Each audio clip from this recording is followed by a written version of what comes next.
नमस्कार दोस्तों, आपका स्वागत है हमारे YouTube चैनल कहानी का जादू पर। आज हम आपको एक अत्यंत रोचक और शिक्षाप्रद कहानी के साथ लेकर आए हैं। सिंहासन बत्तीसी, भाग 25। दोस्तों, आज हम आपको 25वीं पुतली त्रिनेत्री, ईश्वर से आस की एक रोमांचक कहानी के बारे में बताएंगे। 25वीं पुतली त्रिनेत्री की कथा इस प्रकार है। राजा विक्रमादित्य अपनी प्रजा के सुख दुख का पता लगाने के लिए कभी कभी वेश बदलकर घूमा करते थे तथा खुद सारी समस्या का पता लगाकर निदान करते थे। उनके राज्य में एक दरिद्र ब्राह्मण और भाट रहते थे। वे दोनों अपना कष्ट अपने तक ही सीमित रखते हुए जीवन यापन कर रहे थे तथा कभी किसी के प्रति कोई शिकायत नहीं रखते थे।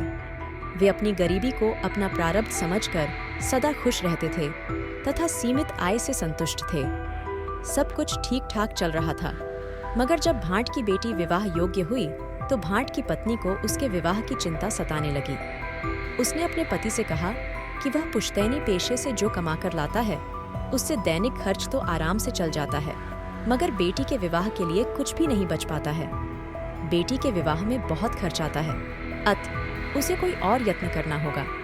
भाट यह सुनकर हंस पड़ेठा और कहने लगा कि बेटी उसे भगवान की इच्छा से प्राप्त हुई है, इसलिए उसके विवाह के लिए भगवान कोई रास्ता निकाल ही देंगे।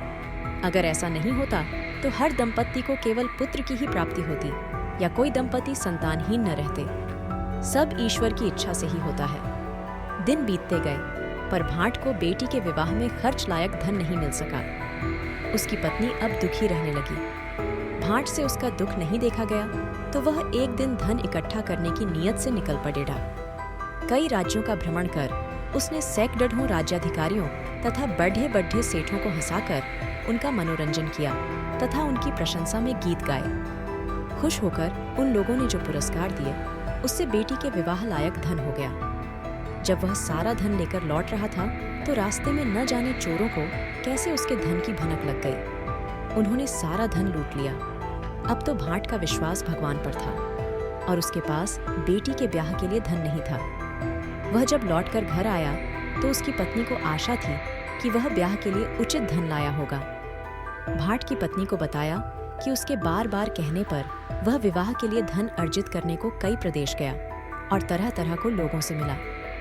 लोगों से पर्याप्त धन भी एकत्र कर लाया, पर भगवान को उस धन से उसकी बेटी का विवाह होना मंजूर नहीं था। रास्ते में सारा धन लुटेरों ने लूट लिया और किसी तरह प्राण बचाकर वह वापस लौट आया है। भाट की पत्नी गहरी चिंता में डूब गई। उसने पति से पूछा कि अब बेटी का ब्याह कैसे होगा। भाट ने फिर अपनी बात दोहराई कि जिसने बेटी दी है वही ईश्वर उसके विवाह की व्यवस्था भी कर देगा। इस पर उसकी पत्नी निराशा भरी खींच के साथ बोली कि ईश्वर लगता है महाराजा विक्रम को विवाह की व्यवस्था करने भेजेंगे। जब यह वार्तालाप हो रहा था तभी महाराज उसके घर के पास से गुजर रहे थे। उन्हें भाट की पत्नी की टिप्पणी पर हंसी आ गई। दूसरी तरफ ब्राह्मण अपनी आजीविका के लिए पुश्तैनी पेशा अपनाकर जैसे तैसे गुजर बसर कर रहा था। वह पूजा पाठ करवाकर जो कुछ भी दक्षिणा के रूप में प्राप्त करता उसी से आनंद पूर्वक निर्वाह कर रहा था। ब्राह्मणी को भी तब तक सब कुछ सामान्य दिख पड़ेगा जब तक कि उनकी बेटी विवाह योग्य नहीं हुई। बेटी के विवाह की चिंता जब सताने लगी तो उसने ब्राह्मण को कुछ धन जमा करने को कहा, मगर ब्राह्मण चाहकर भी नहीं कर पाया। पत्नी के बार बार याद दिलाने पर उसने अपने यजमानों को घुमा फिराकर कहा भी, मगर किसी यजमान ने उसकी बात को गंभीरतापूर्वक नहीं लिया। एक दिन ब्राह्मणी तंग आकर बोली कि विवाह खर्च महाराजा विक्रमादित्य से मांग कर देखो, क्योंकि अब और कोई विकल्प नहीं है। कन्यादान तो करना ही है। ब्राह्मण ने कहा कि वह महाराज के पास जरूर जाएगा।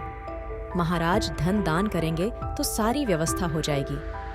उसकी भी पत्नी के साथ पूरी बातचीत विक्रम ने सुन ली, क्योंकि उसी समय वे उसके घर के पास गुजर रहे थे। सुबह में उन्होंने सिपाहियों को भेजा और भाट तथा ब्राह्मण दोनों को दरबार में बुलवाया। विक्रमादित्य ने अपने हाथों से भाट को 10 लाख स्वर्ण मुद्राएं दान की। फिर ब्राह्मण को राजकोष से कुछ 100 मुद्राएं दिलवा दी। वे दोनों अति प्रसन्न हो वहां से विदा हो गए।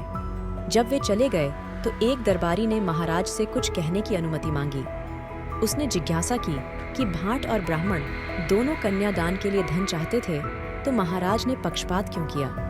भाट को 10 लाख और ब्राह्मण को सिर्फ कुछ 100 स्वर्ण मुद्राएं क्यों दी?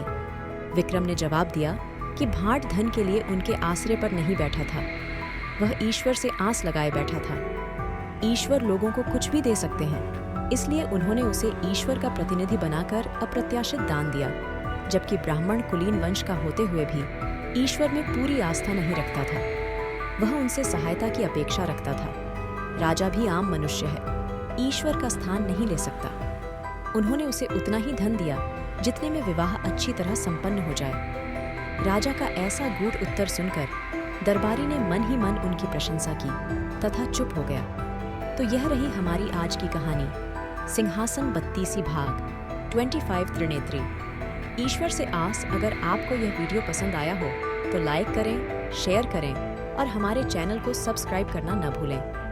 अब हम मिलते हैं अगले वीडियो 26वीं पुतली भाग 26 मृगनयनी, रानी का विश्वासघात की कहानी में। तब तक के लिए धन्यवाद।